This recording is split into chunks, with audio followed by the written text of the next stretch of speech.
7.5 to 8 seconds. That was just counting in my head though. I'm gonna do another one with my stopwatch. From RPM Auto Reviews, and we have the gorgeous 2019 Mazda CX-5 Signature Edition. This one's got the 19-inch rims, and pretty much I think the lower level, one level down, has a 19-inch rims as well, and the rest have 17-inch rims. I don't think I see an 18-inch rim option. So it is a smaller car compared to some of its competitors. The Equinox is a little longer. I think the Tucson's a bit shorter. And of course the CR-V and the RAV4 are both bigger. But it's a good size. Sharp looking car. This one is a 2.5 liter turbo. Now, this one does not have the swoopy thing, or if you stand behind it like the Hyundai and wait for a couple of seconds, it will not open. If you do press the button there, it does open. To me, that's a negative. My current car doesn't have it, so it'd be nice to have it.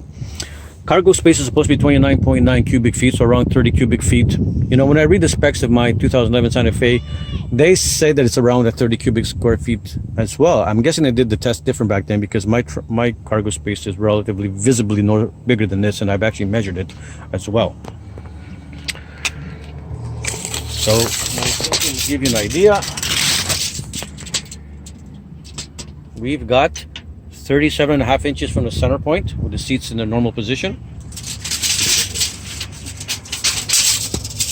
And we've got 41 inches there. And we've got 31 inches here. Now, this one does come down relatively angled here, so it does kill a lot of the space. And there is the spare tire in here. We got this Bose Speak subwoofer here. Now, I hate when the cars don't have hidden cargo compartments, and that's another reason beside this front center console that I originally took it off my list, because I like to hide stuff here. You need the booster cable, you need some spare oil, you need a little toolkit or something like that. I need a lockbox and stuff like that, my open house sign. But I've tested it, and because these little foamy things here sit on the wheel, there's room. You can put a water bottle here, and it won't affect this sitting flat. You can hide some stuff here. You have a little bit here. Maybe I would cut this out if you don't need it for anything, and so there's room for me to put some of the few important things I need to have in the car and keep this area clear for other cargo stuff. So, and it does have the 20-40-40 split, so people who got skis or something just narrow along but still need somebody to sit there, you can do that. And of course, they go down. The seatbelt's on that one, so it doesn't keep it from going all the way down. It does have a 12 volts here, and there's no like tie down hooks or anything like that, like some of the other people have. Some other cars have the tie down hooks. Button here to close it. Get that. Let's check out the back.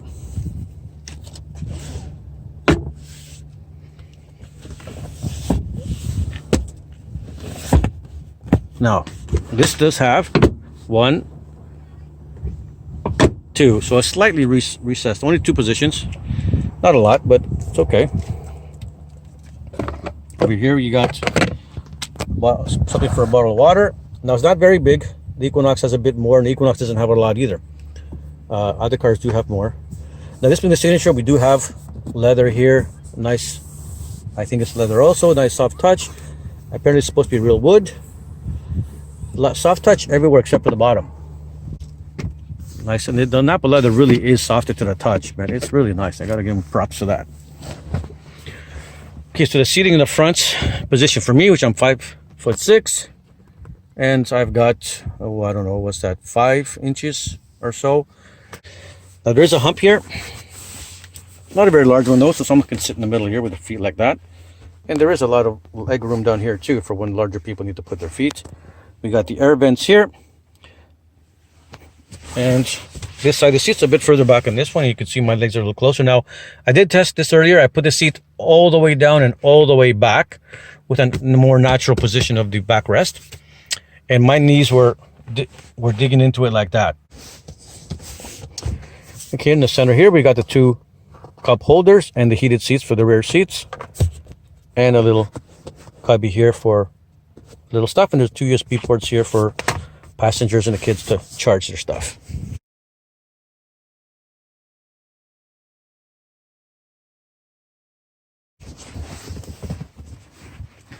This one has a sunroof, but not a panoramic, which allows the headroom to be good.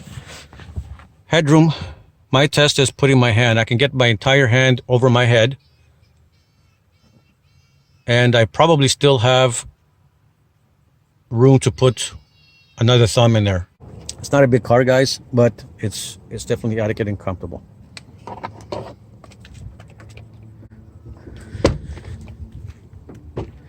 Now this one is the type that it's got the proximity sensor, but you do have to put your little thumb on the little dot here.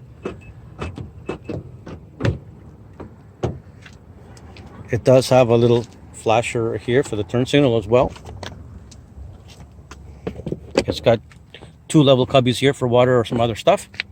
With a nice fine touch everywhere. We do have memory seats here, 2 of them, and similar to my wife's Subaru, it does not affect the mirrors, the side-outside mirrors. It only affects the seat itself. So, boo-hoo on Mazda for that. They're trying to compete with the upper level, call themselves luxury, but they're not offering all the luxury features. Just the touching is luxury. And you get about, so it's around total, I think 10. Back, forth, up, down, the angle, the lumbar, and of course the backrest. And the signature just comes with the silver looking one, so it looks flashy, right? Ooh. The cabin is definitely very cozy. These Nappa leather seats are very comfortable.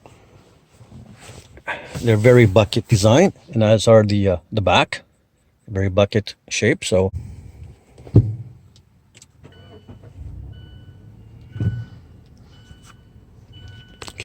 we've got the complaint that I have, which is the armrest is really far back. A lot of people complain when you're sleeveless, it's fine because your hand doesn't want to slip. You're wearing shirts. My hand wants to slide forward.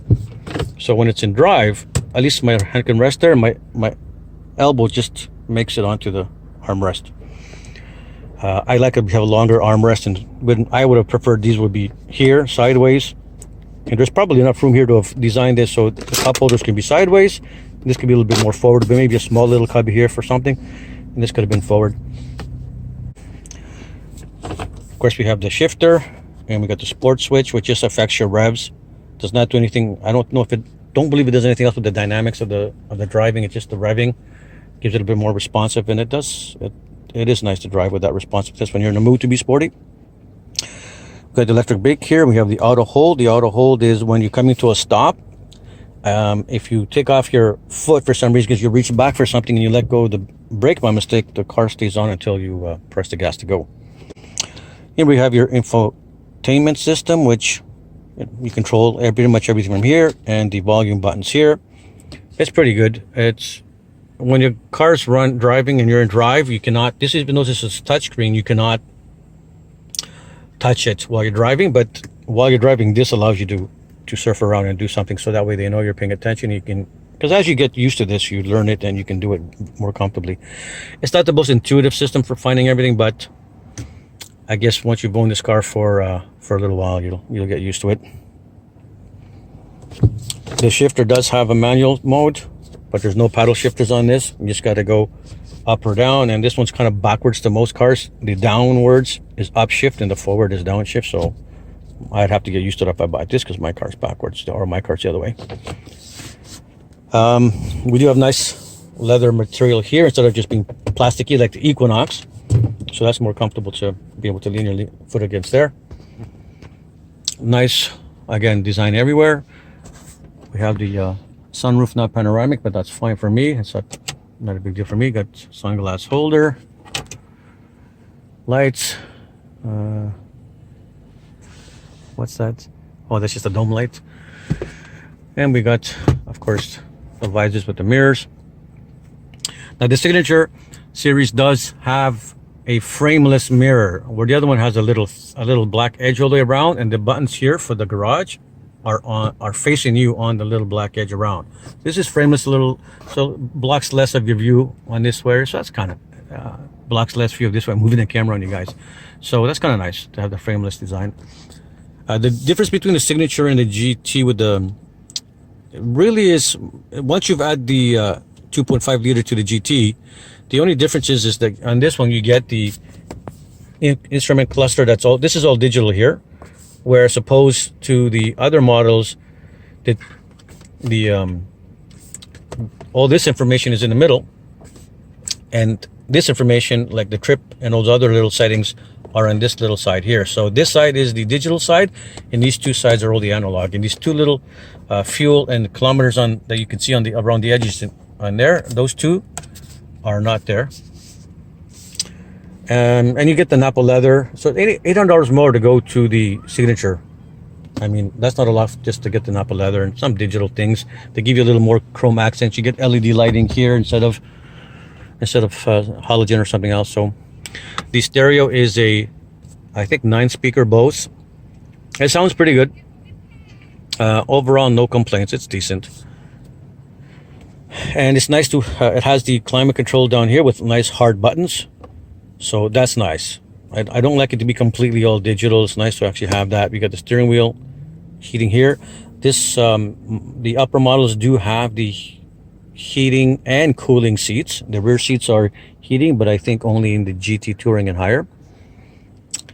So heating and cool seats, dual climate control. That's pretty nice. Glove boxes on the small side, the standard small size.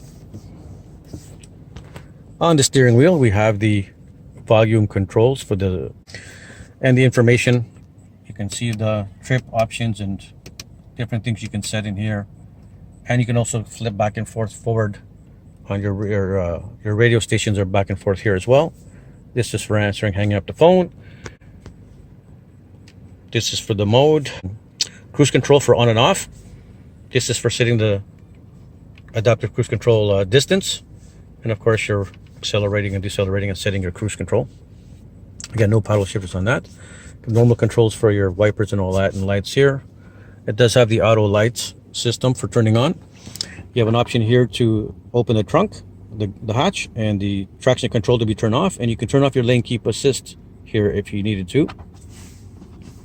And then you have your fuel and the hood. All the windows here on this model, all the rear windows and the front windows are express up, express down. So that's kind of cool. And you have your side mirrors adjustments here. This one does have the blind spot monitoring that lights up here, and it also gives you a beep alert. I love how the Subaru's added it here, so you can see with your peripheral vision, and if the sun is glaring, you can still see it. You don't have to see try to see a little orange light over there and the sun is glaring on it.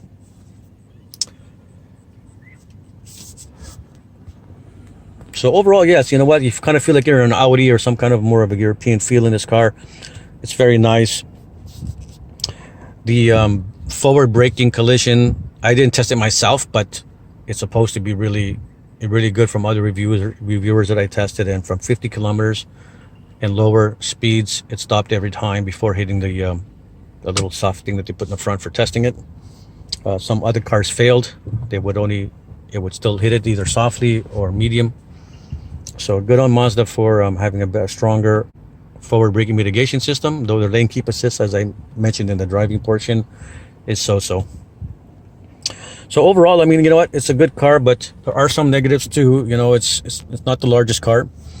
The memory seats do not work with the mirrors, and the Hyundai and the Equinox do. Also, I think both of those vehicles I just mentioned, when you put it in reverse, the side mirrors angle down. So you can kind of see, even though you got your rear view camera, if you want to kind of see curbs and stuff. The surround, it is not the backup camera. So the backup camera doesn't, it only has this square, you know, it doesn't have the square, and the square doesn't move, right? So I'm guessing wherever the tip is where you know it's safe. You're not going to hit the car next to you or whatever object's there. Where some cars have perforated and the two lines that curve for you to kind of give you a position of the car and the curving of the car. I like the other systems better. This one only having one level of one kind of cross section square thing is not as good as the other ones. It's a little harder to judge the whole motion, but it's still something. The clarity is not bad. Wide angle, yeah, it's not too bad. I think some other ones can be a little bit wider angle, but it's okay. And I believe in Canada it does not have the surround view, but in the US they have the surround view on it. Now this mirror does have an option where you press it and it power folds it all the way in. But I don't know, if you're living in Europe and those really narrow streets and people's mirrors get smacked, I'd understand. But otherwise, I'd rather they put the technology and their effort and time and money into these moving with the memory seats, which they don't. That would have been a better investment. Okay. Am